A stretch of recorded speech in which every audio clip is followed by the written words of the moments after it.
మంచిగా కనిపిస్తున్నాయి. సో ఎట్లా నీకేమైనా అంత మంచిగా కనపడడానికి కారణమైన బన్నీవాస్ గురించి చెప్పాలి.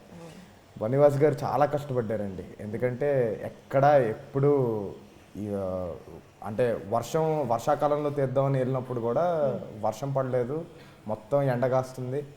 సో ఎండ కాస్తున్నా సరే ఇప్పుడు వర్షానికి వాటన్నిటికీ అండ్ దెన్ సీజీ వర్క్కి వెనకాల క్లౌడ్స్ వాటన్నిటికి కూడా చాలా దగ్గరుండి కూర్చొని చేశారు కాబట్టి అంత బాగున్నాయి విజువల్స్.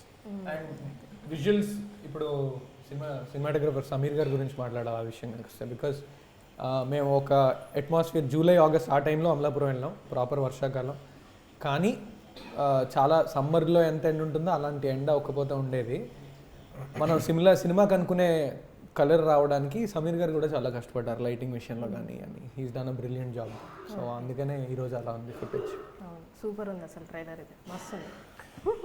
మీకేమన్నా అట్లా కష్టం అనిపించిందా? మ్యాడ్లో జర గమ్మున ఉన్నారు, డైలాగులు జర అంత సైలెంట్ చూపులతోనే కష్టం అనిపించింది. గమ్మున ఉండు మన కష్టం, జర గమ్మున ఉండాలి, వాళ్ళు వేస్తున్న జోకులకి నవ్వకూడదు అంటే ఎలా ఉండాలిరా బాబు అర్థమయ్యేది కాదు.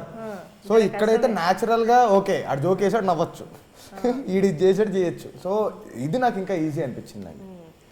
ఓకే. సో ఎట్లా